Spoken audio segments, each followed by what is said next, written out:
عليا الطلاق. الاهلي عمل هس هس للجماهير اللي ما بتشجعوش. انا كنت هنام والله، بقلب على التلفزيون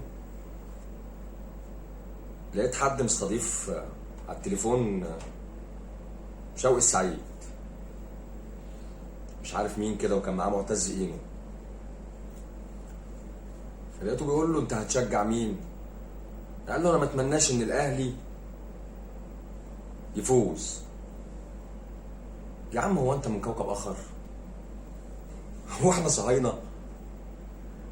انا بتهيألي ممكن نسأل واحد اسرائيلي نقول له هتشجع الاهلي ولا الوداد، هيقول لك الاهلي. انت مصري يا عم الحاج، ما اتمناش ان الاهلي يفوز ازاي؟ حتى لو انت زملكاوي.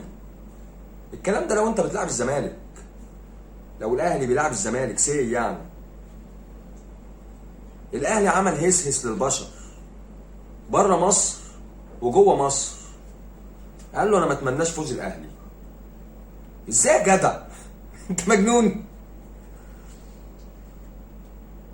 واللي راح من المانيا دوت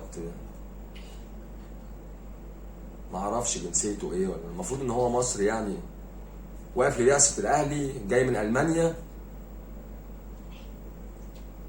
مستني بعثة الاهلي، وقاعد عمال يهلل ومفيش حكام ومفيش افريقيا ومفيش كلام عجيب كده. الاهلي عمل هيس هيس لكل جماهير الفرق التانية بره مصر وجوه مصر، واقف عمال يعمل لهم كده، مفيش حكام، مفيش مش عارف ايه، مفيش افريقيا. هو صحيح محدش عبره.